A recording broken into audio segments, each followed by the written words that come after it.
noite a todos. Que a paz de Jesus esteja envolvendo cada um de nós. Eu gosto de tomar água assim, sempre que eu vou começar uma apresentação. Se eu pegar um copo de água e estiver assim, eu estou nervoso. Mas se eu estou tranquilo, calma, é que ele não treme na minha boca. Eu já estou bem tranquilo, né? Então eu fico feliz. E o nosso tema de hoje é felicidade, né? Então, nada melhor do que estar bem, estar feliz para falar sobre esse tema, felicidade. E a felicidade agora, a nossa proposta hoje é de provocar assim alguma reflexão nessa direção. Não aquela felicidade que a gente parece tão distante que a gente nunca talvez vá alcançar, mas uma felicidade que a gente possa ir vivendo já hoje, né, no dia a dia. Eu tenho que me sentir feliz hoje. Se eu não me sentir feliz hoje, que garantia ou certeza eu tenho de que amanhã eu serei feliz, depois de amanhã, no mês que vem, no próximo ano? Então, a nossa proposta é uma felicidade possível, a gente vai ver no decorrer da exposição, hoje, né? Amanhã, depois de amanhã, durante todo esse ano. Claro que teremos trechos do caminho mais difíceis, mais complicados, onde não dá para dizer, olha, eu estou feliz hoje. Claro, a gente sabe disso. Até porque vivemos em um mundo de provas e expiações. Então, não é possível ser feliz plenamente o tempo todo. Mas, buscar a felicidade, resgatar a felicidade, isso deve ser a nossa busca, nós entendemos. Senão, a própria doutrina acaba perdendo sentido em nossas vidas. Porque ela é uma proposta de felicidade. Jesus é uma proposta de felicidade. Então, a nossa abordagem de hoje visa provocar reflexões nessa direção e nós escolhemos alguns tópicos, né, alguns pontos que a gente considera interessantes, tá? E que podem nos ajudar nesse aspecto. Então, a felicidade é o caminho, ou a felicidade como caminho. Tem essa frase aqui desse monge budista que vem bem de encontro a isso. Eu não conheço nada dele, mas achei a frase muito oportuna. Vejam só, ele nos diz que não existe um caminho para a felicidade. A felicidade é o caminho. Então ele já está, na verdade, afirmando. E com certeza ele consegue, ou conseguiu, né, não sei se é vivo ainda, viver isso e sentir isso de verdade. Muito mais, talvez, do que a gente consiga compreender e viver hoje. Então, reforça, né, esse nosso tema, essa nossa proposta para hoje. Mas aí é importante a gente resgatar algumas questões básicas do Livro dos Espíritos, né, da nossa doutrina, e essa 115 nos fala que todos nós fomos criados simples e ignorantes. Que a todos nós são dadas lições, tarefas, deveres, compromissos, a fim de nos esclarecer. E à medida que nós vamos nos esclarecendo, nós vamos nos aperfeiçoando, né? E um dia alcançaremos a plena perfeição. E nessa perfeição encontraremos também a pura e eterna felicidade. Então a própria doutrina nos deixa claro que nós, como espíritos, somos criados para alcançar a felicidade e em sua plenitude. Mas essa felicidade em sua plenitude é possível na Terra? Não, né? Até já falamos um pouco, agora há pouco, sobre isso. Não é possível essa felicidade em sua plenitude. A questão 920 do Livro dos Espíritos. Pode o homem gozar de completa felicidade na Terra? Não pode. Por isso é que a vida lhe foi dada como provas ou expiação. Dele, porém, depende a suavização de seus males e ser tão feliz quanto possível na Terra, nas condições em que nós vivemos. Então, quando a gente fala em felicidade, hoje, qualquer dia, em nossas palestras, ou qualquer colega nosso que vem aqui fazer exposição, ele estará sempre falando da felicidade possível, ou seja, uma felicidade relativa, né? Relativa às condições que o nosso planeta nos permite viver em termos de felicidade. Mas não é uma coisa boa isso já? Esse deve ser o nosso compromisso de cada dia. Eu sempre penso, sempre digo, estou me sentindo mal, não estou bem, preciso fazer alguma coisa então para me sentir bem. O que está acontecendo? Hoje eu fui cortar meu cabelo.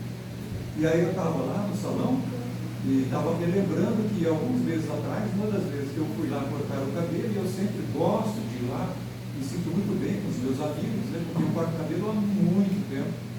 E aí um certo dia, uma das vezes que eu fui lá, eu estava me sentindo mal, comecei a me sentir estranho, estava com vontade de conversar, de brincar, sabe? Uma coisa que não, isso não está certo. O que está acontecendo?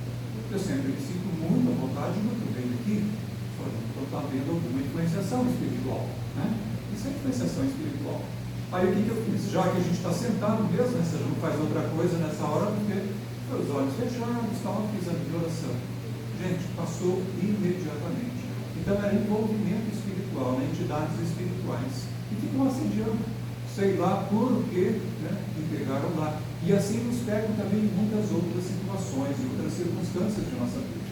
Muitas vezes a nossa felicidade, a nossa paz é roubada por influências negativas espirituais. E nem sempre a gente lida bem com isso. A gente acha que é por causa disso, daquilo, não sei, acho que não dorme bem. Não, gente, frequentemente a gente é assediado, envolvido por entidades espirituais que nos envolvem mesmo e querem tirar o nosso sossego, a nossa tranquilidade. E muitas vezes conseguem penetrar no nosso campo psíquico, emocional e fazer ali um estragozinho, né? Às vezes fica o dia inteiro nessa situação. Então isso requer de nós o quê? Vigilância e oração. Vigilância e oração. A questão 922, também do Livro dos Espíritos, vem de encontro a essa nossa proposta de hoje. E Kardec pergunta, né, se haveria uma cota mínima necessária de vivências ou de condições para que qualquer ser humano se sentisse feliz. Né? O mínimo necessário para que todas as pessoas se sintam felizes. E aí eles responderam o quê? Que no plano material é a posse do necessário. No plano moral, estar em paz com a consciência. E no lado espiritual, do espírito imortal, a nossa certeza da vida futura, a certeza da imortalidade, né, da continuidade da vida. Então essa resposta é bem objetiva e bem interessante. Né? Claro que ela dá muita margem para muitas discussões, principalmente quando fala do plano material, né? Porque o que seria necessário, mínimo para mim, para que eu me sinta feliz? Aí cada um vai ter a sua resposta. Cada um vai ter a sua resposta em relação a isso. Aqui nós temos uma definição de felicidade, que é do dicionário, tá? Felicidade é um estado de espírito que se caracteriza por um sentimento de satisfação, contentamento e bem-estar. Será que é isso mesmo? Provavelmente sim, né?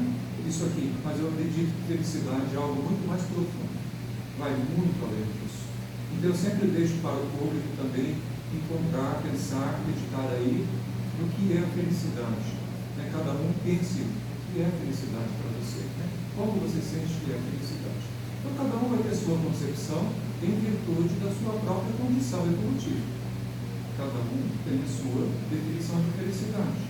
E hoje é uma, daqui a um ano pode ser outra, daqui a 5 anos também já pode estar mudando, e não há mal nisso. Aliás, é até bom que mude, né? Que ela seja aperfeiçoada, seja aprofundada, que a gente possa sentir, porque felicidade é uma emoção, né? Felicidade não são coisas, é um estado interno, né? Uma emoção, que é o que nos diz Joana de Ângeles, né? Que eu gosto muito, a mentora do Divaldo Pereira Franco. Então ela nos fala com muita assertividade isso.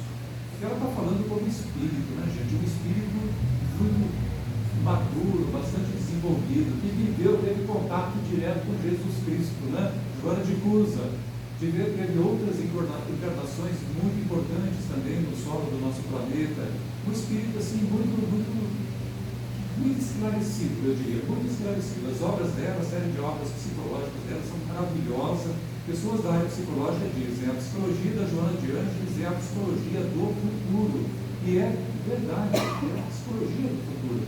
E ela nos diz isso com muito acerto, né? Que não é a felicidade, não são coisas. Aí nós colocamos essa imagenzinha para ilustrar, né? Eu sei que não tem a ver com ninguém aqui, mas fica bem de conta a certos momentos nossos, né? A gente gosta, vocês gostam de comprar coisas?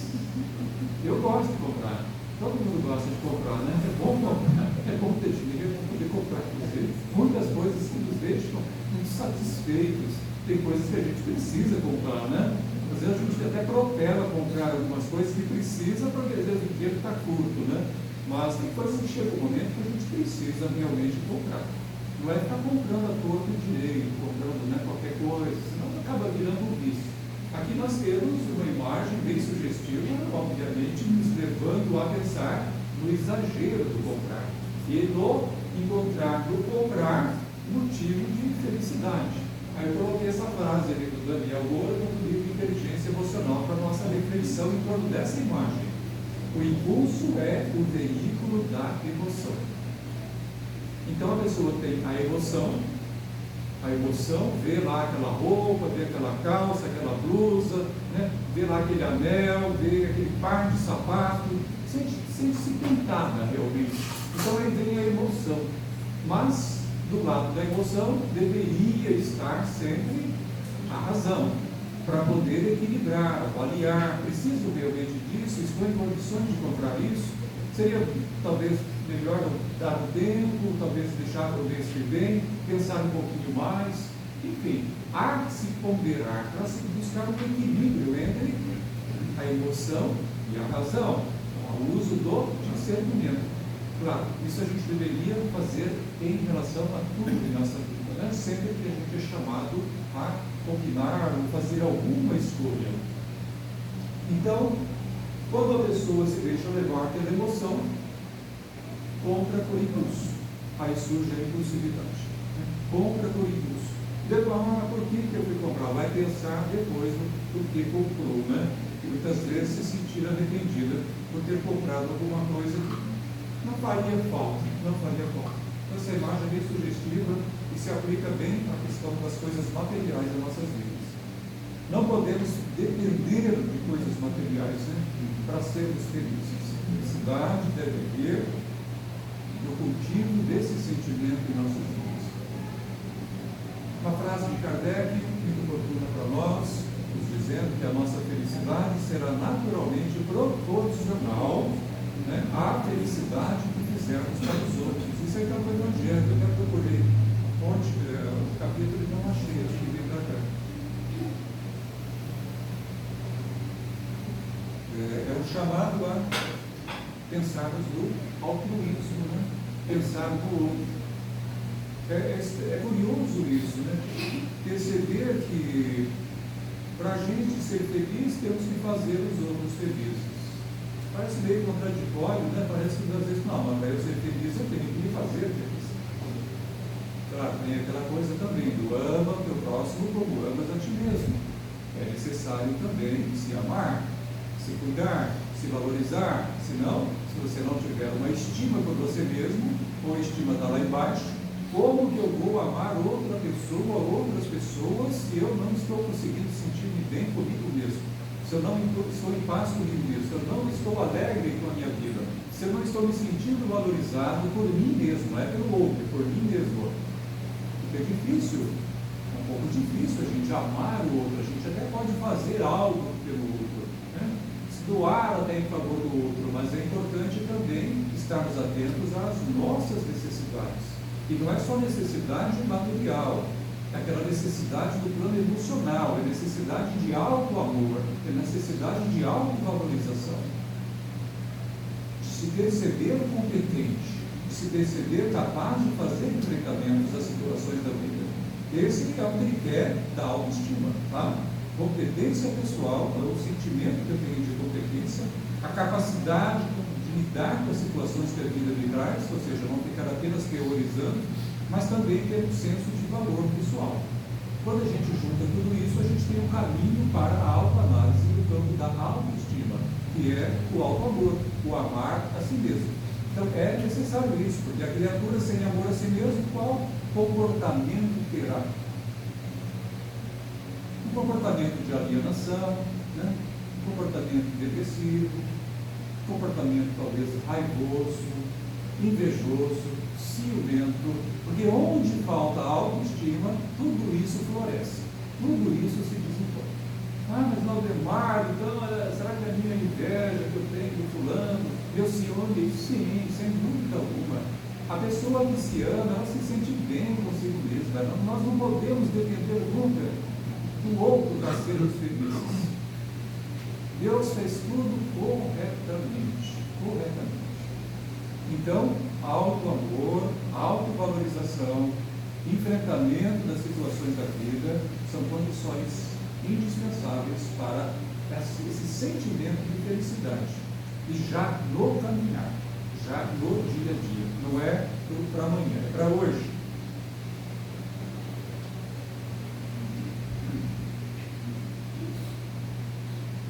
Mihaly Csikszentmihalyi, psicólogo húngaro, em 1975 ele parou para observar, ou casualmente se deparou com alguém pintando. E aí ele ficou observando atentamente essa pessoa pintando e como que ela se envolvia no seu trabalho, a tal ponto que ela parecia nem estar ali, né? Tal envolvimento dela com o trabalho que não percebia nada ao redor. E aí então, a partir dessa observação, fez outras e outras, e ele acabou desenvolvendo uma teoria, digamos assim, até um campo psicológico que ele chamou de flow. Flow significa fluir do inglês. Eu traduzi para nós aqui como estado de felicidade no fazer. Não importa o que você está fazendo. Não precisa ser pintor, não precisa ser artista, sabe? Pode ser a dona de casa, pode ser a costureira, pode ser o trabalhador da indústria, não importa o que a pessoa faz. Mas se ela se sente, deixa levar-se por esse estado de flow, se envolve com o que está fazendo profundamente, ela então vai ter essa sensação de felicidade. A nossa tendência de nos sentirmos felizes é quando nós fazemos coisas que já fizemos muito em vidas passadas. Ou seja, quando nós trabalhamos com os nossos talentos, com as habilidades já desenvolvidas. Porque elas estão associadas a emoções de alegria, de realização de outras vidas. E quando nós nos colocamos a fazer novamente, ou utilizar os recursos que nós trazemos em nós, as habilidades, talentos que já temos desenvolvidos, então a tendência é de que a gente se sinta feliz facilmente, que a gente alcance esse estado de flow com muita facilidade até. Mas a gente precisa estar atento a isso e seguir principalmente o caminho das vocações pessoais. E aí o fator reencarnatório passa a ter um resultado extremamente positivo em nossas vidas. Então, o autoconhecimento, obviamente, é o caminho exigido para isso. Preciso me conhecer, me perceber, fazer testes psicológicos, se for o caso, até testes vocacionais, porque muitas vezes a gente demora para perceber as habilidades que a gente tem. Ou às vezes a gente tem habilidades tão grandes em algumas coisas, a gente acha que todo mundo tem. E não é assim, não é, na verdade não é. Às vezes a gente, e todos aqui têm seus talentos, todos nós temos as nossas habilidades. E elas vão fluindo facilmente, às vezes desde criança. Então é muito importante isso, gente. Mas se a gente estiver fazendo algo que talvez não seja algo que a gente goste muito de fazer, podemos cultivar esse estado de flow, focando, se concentrando no que está fazendo, eliminando, tentando desfazer-se de emoções desagradáveis, de má vontade, de preguiça, e procurar fazer, porque a gente está sempre podendo começar alguma coisa nova, um conhecimento novo, desenvolver uma habilidade nova, sempre é tempo de começar, não importa a altura da vida, não importa. Já vi pessoas estudando piano, estudando pintura, desenho e outras coisas mais, aprendendo aulas de dança, depois dos 60, depois dos 70 anos, não importa a idade. O espírito não tem idade. Então não vamos nos confundir com o corpo. O corpo tem, com o tempo, limites, limitações, mas não impede a criatura de se realizar. Aliás, algumas criaturas já vêm ao mundo com muitas limitações físicas, não é? Limitações severas. E a gente vê que elas fazem coisas espetaculares, que deixam a gente até com vergonha. Eu já me senti com vergonha muitas vezes de certos casos que eu já vi de pessoas com deficiências físicas severas fazendo coisas admiráveis. Então elas estão no caminho da felicidade. E a gente tem tudo certinho, tudo no lugar, mas a gente não faz. O que poderia fazer? Eu fiquei com vergonha, puxa vida, o que está faltando em mim? Às vezes é acreditar um pouco mais na gente mesmo, acreditar um pouco mais autoconfiança, que muitas vezes nos falta autoconfiança. E a autoconfiança é o motor da nossa vida, é o motor, é o que nos conduz para frente. Confiar em si. E aí o propósito se torna realidade. Então é necessário ação. Bom, vamos seguindo. Aqui algumas sugestões de Joana de Ângeles, para a gente já ir fechando, o caminho da nossa proposta de hoje, do livro Momentos de Felicidade.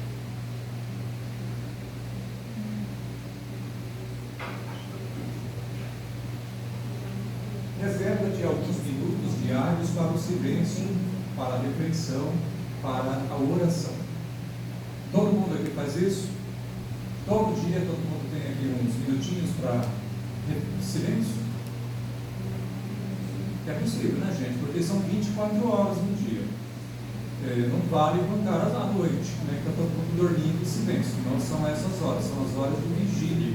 Aquele tempinho, 5 minutinhos, 10 minutinhos, que a gente pode tirar uma meditação, né? De uma reflexão, pegar uma frase, alguma coisa, ler alguma coisa e refletir sobre aquilo lá, se alimentar, né? Porque o Espírito se alimenta disso. A oração também é fundamental, e principalmente quando a gente está percebendo que está precisando da oração.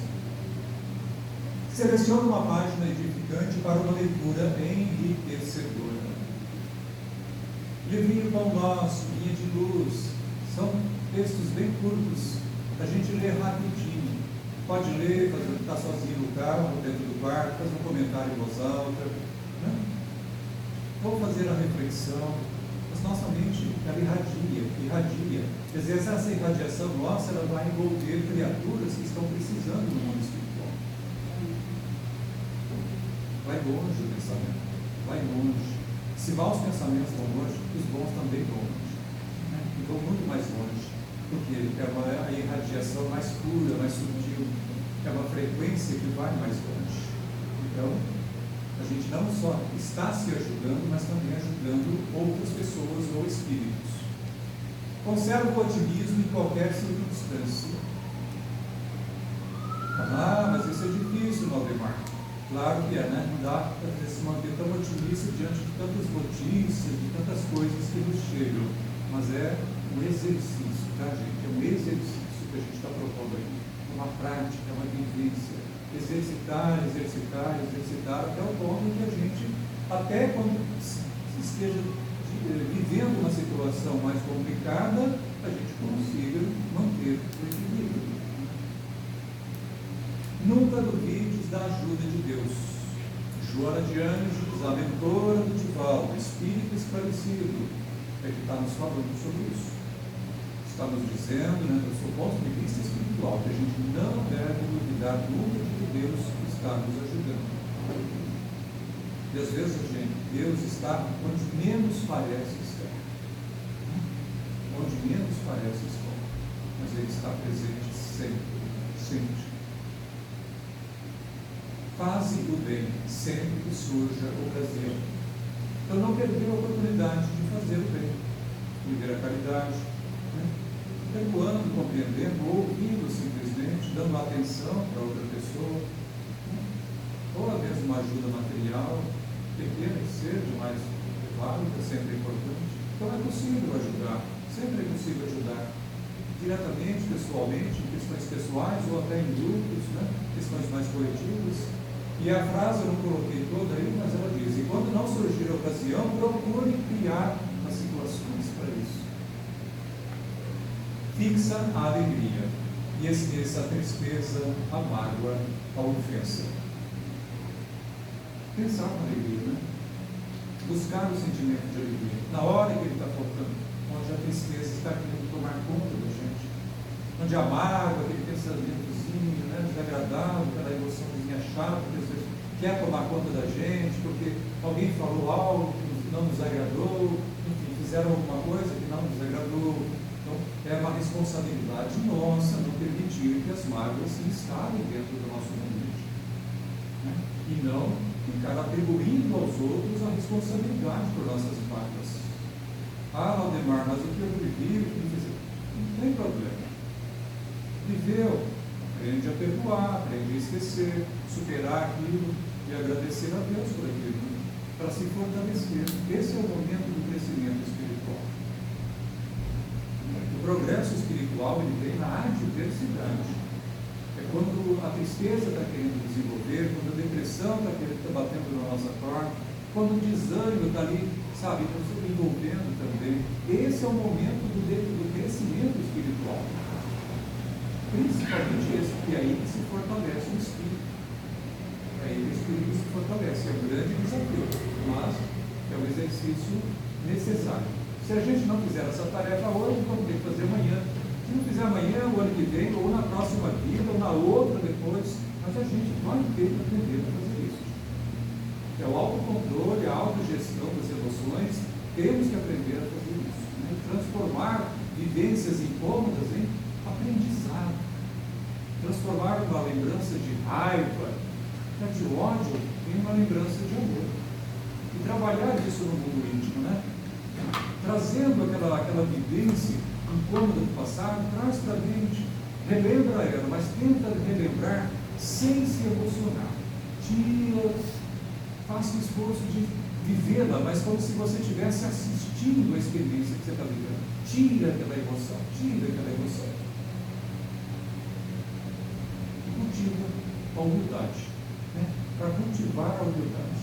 Se nos fez machucar, falar, bater na cara, perdoa, tenta viver aquilo sem emoção, até o ponto que isso desapareça.